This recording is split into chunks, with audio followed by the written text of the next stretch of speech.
Hello there, YouTube. It's your Bobby 3 back with another kicking graphic novel review. Today we're looking at Spider-Man and the X-Men. It's a book I wanted to read when it came out, but I didn't get around to it. Let me read you the back of the book real quick. Meet the Jean Grey School's new guidance counselor. Spider-Man, guidance counsels the mutant. Screw it. Spidey's supposed to be secretly investigating the suspicion that one of the students is a traitorous mole. But now he's got his hands full with a very special student class and a maniacal merger of the X-Men's rogues gallery with his own. Sauron and Stegron the Dinosaur Man team up to take over Staten Island. Chameleon and Mojo cast the Spidey and the X-Kids in a live death match against the sinister 66. And Deathbird teams with Brood with the symbiotes. But as Spidey faces the Beast in a no-holds-barred science fair, someone at the school discovers his secret identity, and betrayals, deceptions, and misunderstandings fall into place as the mole is revealed. But will Spidey and his students survive to learn the truth? Collecting Spider-Man and the X-Men numbers 1 through 6, written by Elliot Klon and illustrated by Marco Fanila and Arby Silva. Rated T for Teen. Alright, so this was a fun book. Hesitant to call it a good book. It's not really necessary. It's after Wolverine's death, he has a letter that says, "Hey, Spider-Man, I want you to come investigate at the school. You're one of the few heroes I can trust, even though you annoy the crap out of me." So even though Spider-Man's not a mutant, it still works out. It's just, X-Men are popular, Spider-Man's popular, whatnot. You see him annoying Storm, who's my favorite X-Men, right in the beginning. I need a figure of her. And he drops in, helps them fight a little. He's just annoying the crap out of everyone there. Like, more so than usual, really, I feel like. Like, he's always annoying to other heroes.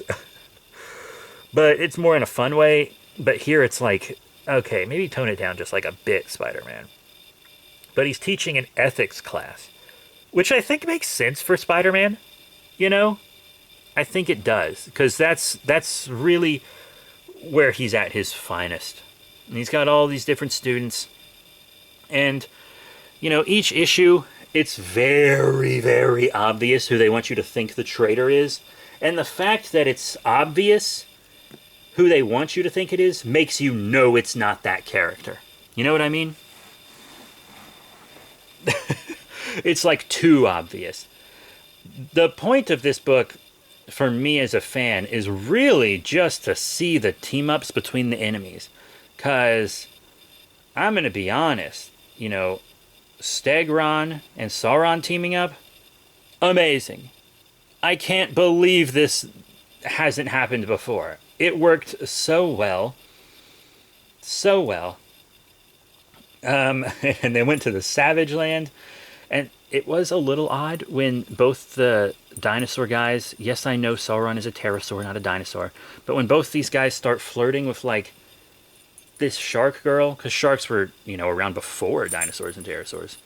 They're, the Megalodon is very popular right now, etc. But... she's like high school age at most, I feel like, and they're flirting with her. It's very weird, because they're full-grown dudes. I don't like it, fella. I don't like it. But Chameleon and Mojo also make sense, because he's basically he's a master of the skies. Mojo is like a big parody of a TV producer. So he can... basically, he's like a Lon Chaney to Mojo. Lon Chaney Sr. did a lot of his own makeup and stuff. Really legendary for it. The Man of 1,000 Faces. So, Mojo and Chameleon teaming up also makes a lot of sense. This one, I'm not super deep into a lot of X-Men lore. I can't lie to you. I know a lot about Spider-Man. I was very caught up on Spider-Man when this book came out. I'm not now. Now I'm very behind. There's too much Spider-Man, if you ask me. It's hard to keep up with it all. Damn near impossible. But there was a lot going on in this. And at some points I was just kind of confused. There are these cutesy kid versions of the X-Men that are on Mojo World and fight. I don't know terribly much about Mojo World.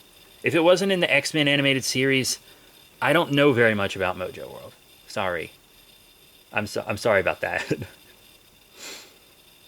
And then there's another one with some combo foes and whatnot.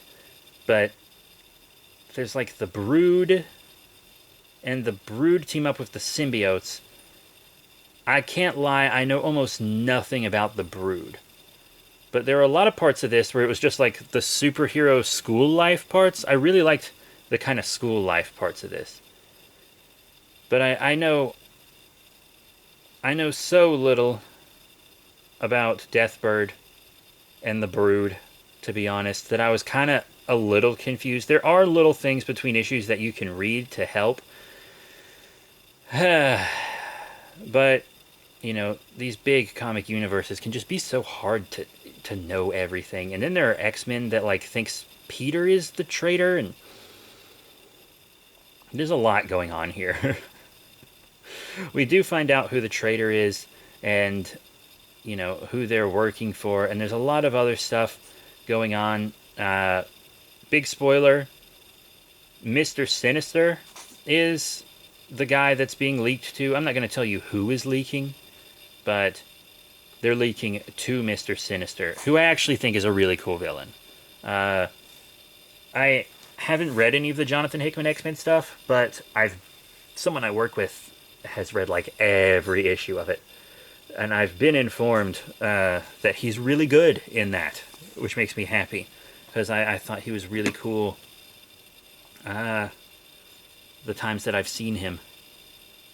I like Mr. Sinister a lot. But yeah, it's no My Hero Academia. You know, it's a fine book. It's not bad. It's a full-on comedy, pretty much. And I did enjoy it. I think it's right before Secret Wars, the 2016 Secret Wars, or 2015 Secret Wars, whenever. I can't remember the dates of every book that comes out. And it's got fun art, really lighthearted looking art most of the time. But once again, it's a book where it's just like, Wolverine's dead, but we still want that X-Men money.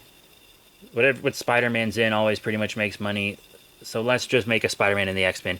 It's like, because last time I talked about Gamma Flight, that was the last book I reviewed on here, last comic book anyway, and I talked about how it didn't have too much heart to it like Immortal Hulk. It felt like a publisher-mandated spin-off because they wanted more Immortal Hulk money, and this feels like they wanted more Death of Wolverine and Spider-Man money. It feels so unnecessary when you're reading it. But it is fun. It's not going to connect into anything bigger, really. But it's fun. If you like Spider-Man a lot, and you like the X-Men a lot, you might as well. I think it's on Prime Reading for free. So if you have the Kindle app, I think you can read it there for free. That's what I did. But they change a lot, so I don't know if it's going to still be on there when you go on there. But I know it's still on there when I'm recording this. But that's it. Thank you all very much for your support. Remember to rate, comment, and subscribe. Check out all the cool links in the description below. Facebook, Twitter, etc. And I'll be seeing you all next time. Bye for now.